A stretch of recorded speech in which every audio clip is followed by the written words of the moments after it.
Muy buenos días, estimada profesora, estimados compañeros. Hoy les vengo a presentar sobre la enseñanza estratégica. Este grupo está conformado por Daniela Cisneros, Stuart Manco, Luisa Lomía y quien les habla Omar Otero.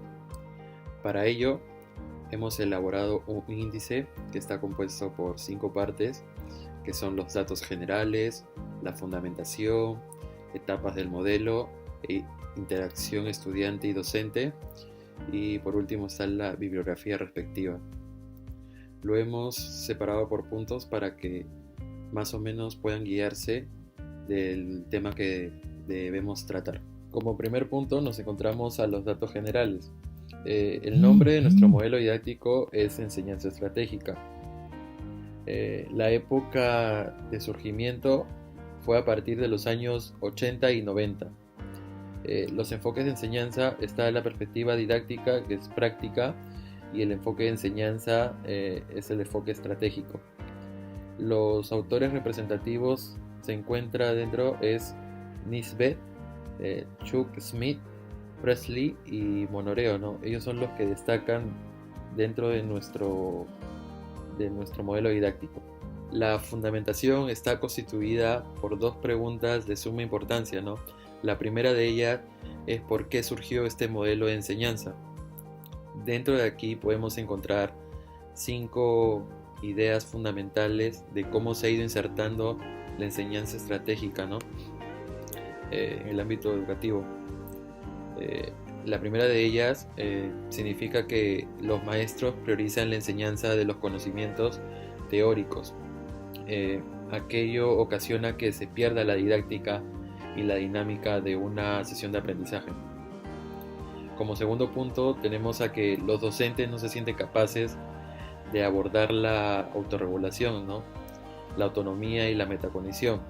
Un ejemplo claro puede ser que un docente vea a un estudiante que presenta problemas de aprendizaje y lo deriva a los agentes educativos, ya sea directores, psicólogos, entre otros agentes.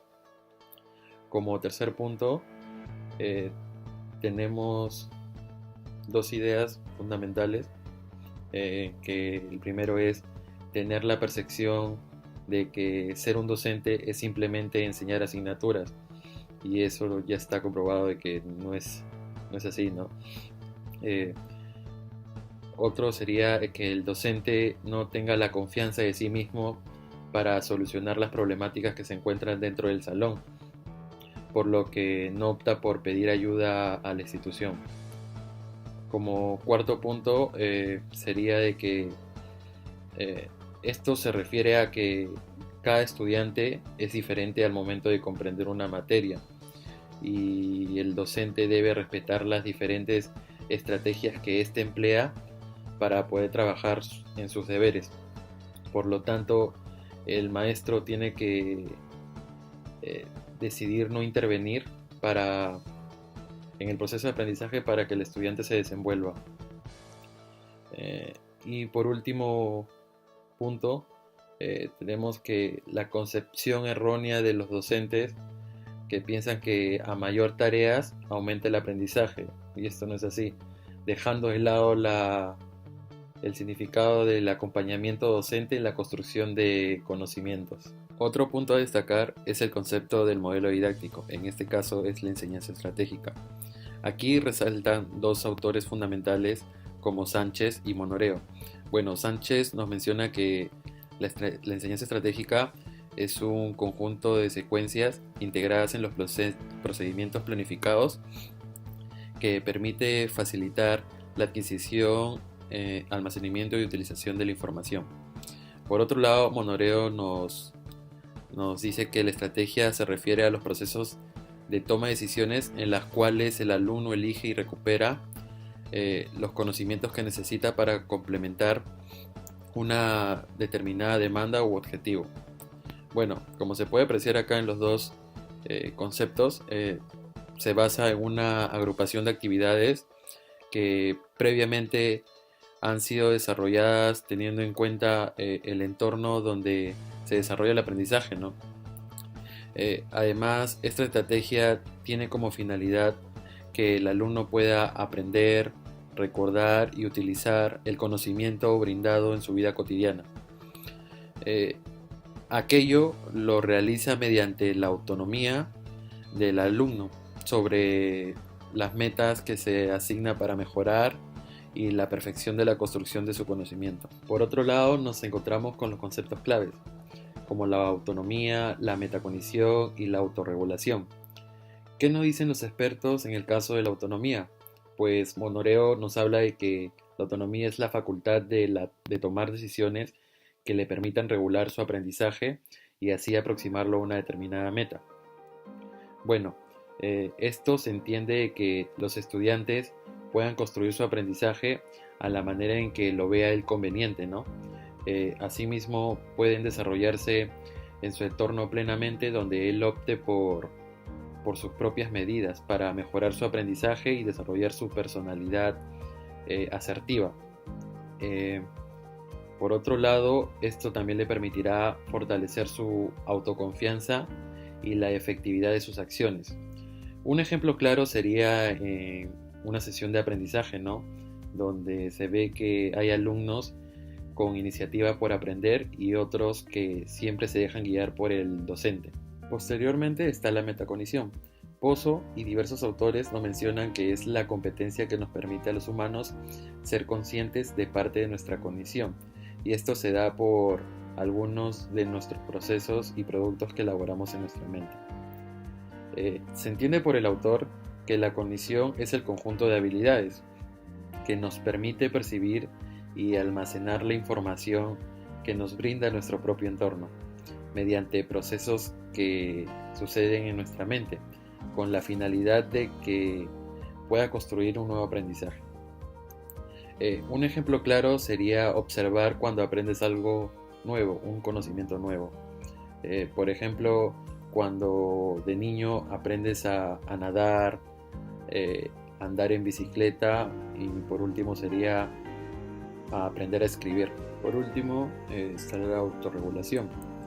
Sánchez nos menciona que se refiere a la conciencia acerca de las demandas que se encuentra en cada etapa del proceso. Dentro de esta dimensión es importante resaltar la importancia de la transferencia progresiva del control.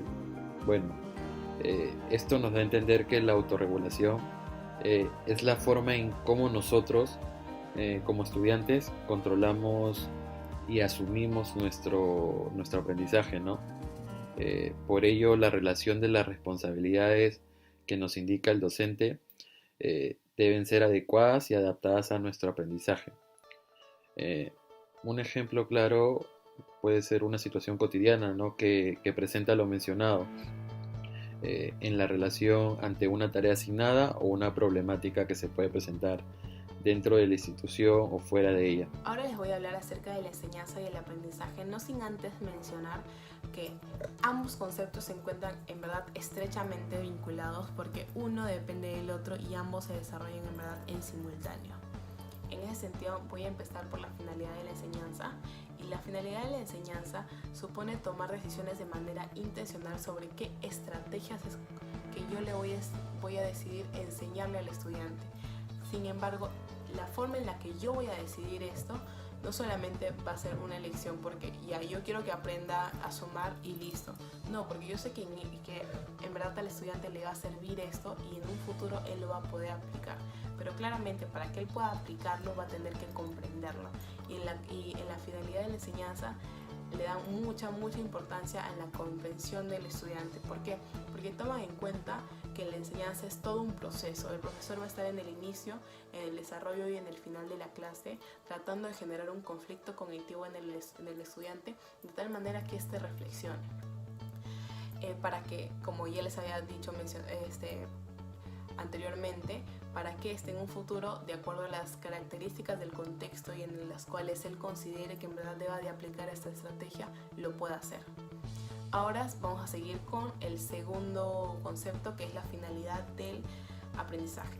Y en ese sentido, la finalidad del aprendizaje es ser totalmente conscientes de cuál es el proceso que toma aplicar una estrategia para que yo en un futuro sepa cómo, por qué, cuándo y dónde es que yo voy a aplicar, cuáles son los pasos que yo tengo que seguir para poder en verdad tener éxito con esa estrategia que yo en un futuro yo vuelva a aplicarlo. O sea, que el estudiante sea capaz de ser un ser autónomo y reflexivo, y que pueda él en verdad poder adaptar esa estrategia a un futuro contexto.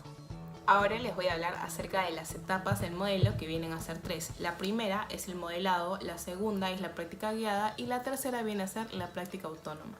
En la primera parte es el modelado, en el cual el docente va a tener un mayor protagonismo. ¿Por qué? Porque este va a modelar la estrategia. En ese sentido, no solamente físicamente va a poder aplicar esa estrategia a un determinado contexto, sino que también va a tratar de ser lo más explícito posible al momento de lo que está pasando en su cabeza. Por ejemplo, si es que está pensando, todo lo que está pensando lo va a decir en voz alta. ¿Para qué? Para que el estudiante sea capaz de reconocer los pasos que implican aplicar la estrategia. En la segunda parte, que viene a ser la práctica guiada, el profesor va a tratar de darle un mayor protagonismo al estudiante, porque va a empezar a tratar de que el estudiante pueda aplicar esa estrategia y pueda hacer una interacción docente-alumno, y también va a ser estudiante-estudiante.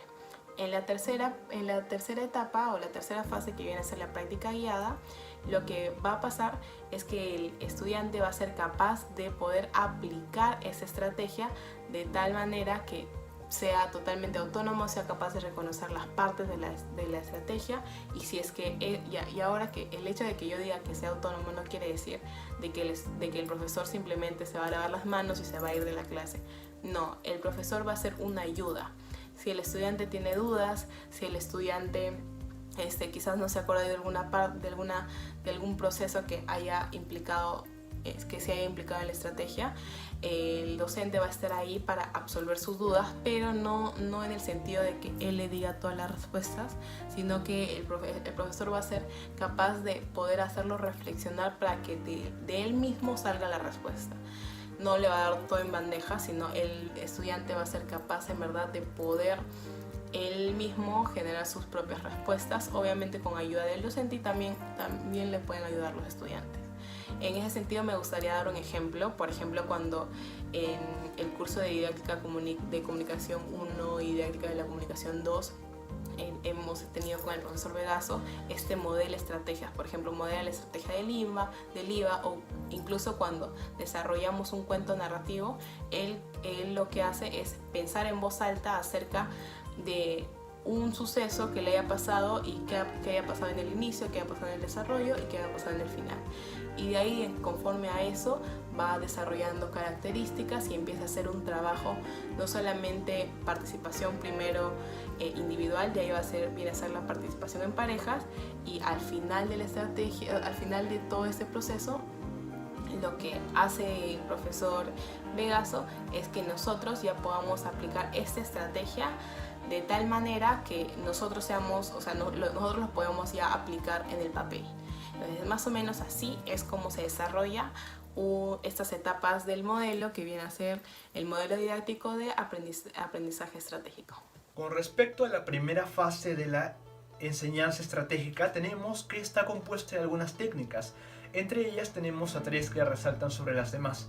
La primera es el modelado estratégico. En esta técnica, el estudiante observa cómo un experto, que en este caso puede ser el maestro, realiza un modelado y de forma explícita menciona durante su presentación cuáles son las pautas, cuáles son las técnicas que está empleando para que el estudiante posteriormente pueda hacer la réplica.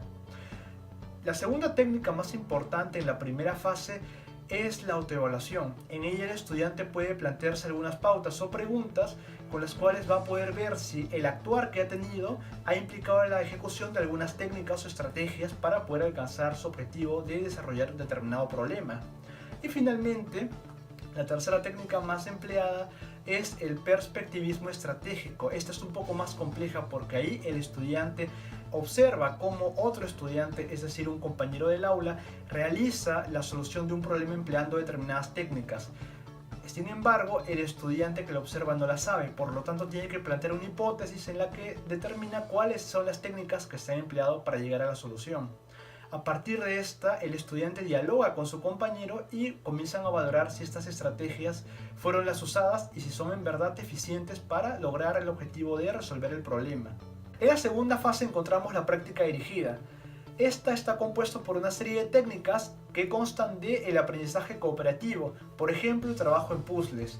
Esta técnica busca que hayan grupos de expertos, los cuales luego se puedan interrelacionar, en la que se desarrollen nuevos grupos que tengan por lo menos un integrante de cada uno de los grupos de expertos originales. De esta manera, los niños pueden tener distintos puntos de vista, distintos puntos de información y adquirir distinto tipo de conocimiento. Otro de los ejemplos de aprendizaje cooperativo es la tutoría entre iguales. Ya en segunda instancia encontramos la autointerrogación metacognitiva. A diferencia de la autoevaluación de la primera fase, esta se encarga de, antes de actuar, poder primero analizar bien el problema y determinar qué recursos y qué técnicas nos van a permitir solucionarlo de mejor manera. En tercera instancia tenemos el análisis de la toma de decisiones, en la que el estudiante analiza los datos estratégicos que tiene, los ordena, los analiza, establece relaciones causales y a partir de estas puede obtener algunas pistas que le van a enseñar a desarrollar o resolver el problema de forma más eficiente. Finalmente, en tercer lugar, encontramos la práctica autónoma. Ella consta en primera instancia de los autoinformes. Estos autoinformes son exposiciones de forma oral o escrita de los estudiantes con respecto a su percepción del aprendizaje que han tenido, de su proceso de aprendizaje llevado durante la actividad. En segunda instancia tenemos la revisión de informes. Una vez que en la fase anterior ya hemos visto las estrategias que vamos a utilizar para resolver el problema, una vez llevadas a cabo tenemos que analizar si en verdad nos fueron de utilidad, es decir, si fueron totalmente eficientes o si por el contrario hubieran otras estrategias o técnicas que nos hubieran permitido llegar a la solución de forma más eficiente y óptima. Y por último, en tercera instancia tenemos el portafolio de evidencias. Este es un recurso permanente porque es una carpeta o cuadernillo en el que el estudiante va colocando cada una de las evidencias de aprendizaje que ha tenido a lo largo del curso.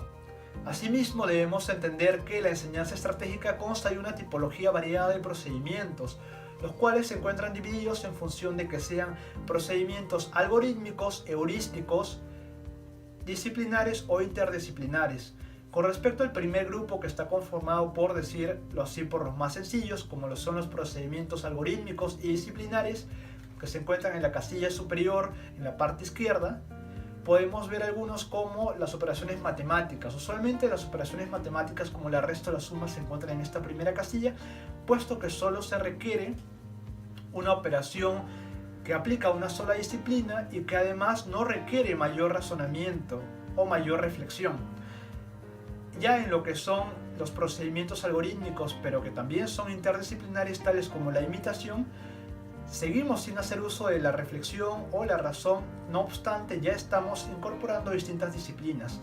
En la tercera casilla, que es la que está en la parte izquierda inferior, encontramos aquellas que corresponden a los procedimientos disciplinares y heurísticos. En este caso ya incorporamos la reflexión, por ejemplo, cuando adivinamos el significado de una palabra. Estamos razonando e hipotizando acerca de su significado, no obstante seguimos haciendo uso de una sola disciplina. Ya en el último cuadrante, que es el que está en la parte derecha inferior, podemos ver que hacemos uso tanto de diversas disciplinas como también de nuestro razonamiento o reflexión para poder llegar a una solución razonable, como por ejemplo cuando presentamos los procedimientos de un experimento. Además, tenemos también que la enseñanza estratégica consta de algunos componentes que son parte de todo modelo didáctico. Por ejemplo, tenemos las técnicas, los recursos, los espacios y los tiempos. Con respecto a las técnicas, ya hemos visto algunas, tales como el puzzle o el trabajo o la tutoría entre iguales. A estas se le suman otras como el cuaderno de campo, el subrayado, la exposición, la observación o la enseñanza recíproca. Asimismo, debemos considerar que las técnicas siguen siendo válidas en este modelo didáctico siempre que el estudiante todavía las sigue considerando como útiles. Cuando ya no sean útiles para el estudiante o cuando no sean útiles para determinadas tareas, se consideran como no válidas. Estas también son elegidas justamente en la fase 2, que es la práctica guiada, cuando el estudiante selecciona qué estrategias o qué técnicas va a emplear para poder resolver algunos problemas. Otro componente importante es el tiempo. El tiempo está sujeto a la complejidad y la planificación de la tarea y el grado de familiaridad que tenga el estudiante con la actividad y con el contexto en el que se va a desarrollar. Al respecto, Monteiro señala que este proceso en el que se distribuye el tiempo o en el que se puede llevar a cabo la enseñanza estratégica consta de algunas fases que se deben tener en cuenta al momento de hacer la distribución del tiempo, puesto que se debe contemplar que primero hay una reflexión del problema, una planificación de la estrategia, la realización del proceso que va a conllevar a la resolución del problema y finalmente la evaluación de la toma de decisiones. El tercer componente son los recursos. Los recursos son muy importantes. En la enseñanza estratégica los recursos apuntan a que el estudiante pueda desarrollar un aprendizaje autónomo, es decir, pueda aprender por sí mismo. Recuerda que estos recursos pueden ser vistos en la segunda fase de la enseñanza estratégica, la cual tiene como nombre la práctica guiada. En esta práctica guiada el estudiante realiza una selección de los recursos que va a emplear para poder resolver un problema. Una vez aplicados los recursos, el estudiante puede hacer una autoevaluación de la aplicación para ver si los recursos que utilizó le sirvieron. O por el contrario, también puede preferir usar otros. Incluido a ello, también el estudiante podría optar por cambiar la forma en la que aplicó el recurso, es decir, adaptar su aplicación para el procedimiento. Finalmente, como último componente tenemos a los espacios que se usan. Los espacios son muy importantes porque pueden determinar desde la manera en que un aula tiene distribuidas sus carpetas y sillas y posibilitar así el trabajo colaborativo, o por el contrario, hacerlo totalmente incómodo e inviable. Además, también los espacios pueden hacer referencias a algunos aspectos vivenciales, como cuando uno decide llevar a cabo la clase en un jardín abierto o cuando optamos por hacer una visita guiada a un museo. En ambos casos, el docente cuenta con oportunidades que le brindan los espacios totalmente diferentes para el aprendizaje de los estudiantes. Estos espacios vivenciales son importantes porque pueden ser empleados para que los niños puedan recopilar y contrastar información y de esta manera poder fomentar la duda, la reflexión y la discusión en ellos. Muy buenos días, yo soy Stuart y le voy a explicar el rol que cumple el docente y el estudiante en la enseñanza estratégica. Bueno, comenzaré con el rol que cumple el estudiante. Como primer punto tenemos la autonomía. El estudiante desarrolla la autonomía en el aprendizaje, ya que el docente relega la responsabilidad al estudiante, lo cual desarrolla un aprendizaje autónomo y el docente pasa a ser un guía. Bueno, como segundo punto, el estudiante potencia su capacidad metacognitiva, lo cual desarrolla habilidades autorreguladoras, lo cual le permite manejar situaciones difíciles. Los estudiantes se adaptan a las actividades y ejercicios de acuerdo a las características. Y además, como cuarto punto, los saberes previos, ¿no? Los estudiantes cada vez que el docente les brinda una información nueva, ellos automáticamente relacionan esa nueva información con los saberes previos. Y bueno, ahora paso a explicar sobre el rol del docente. Como el docente como modelo demuestra a cómo pensar durante una tarea. Él también es modelo de cómo se aplican las estrategias, lo cual así construye en el estudiante su propia identidad cognitiva. Y también sirve como modelo para qué hacer cuando no se sabe qué hacer. Bueno, y el docente como mediador ayuda a los estudiantes a aprender y a crecer. Reconoce las dificultades y asimismo planifica soluciones para cada estudiante. Y como último punto, orienta a los alumnos al aprendizaje independiente. Quiero hacer un énfasis en este punto porque, de acuerdo a Ailén 2006, la lectoescritura balanceada se trabaja de la siguiente manera, se trabaja por fases.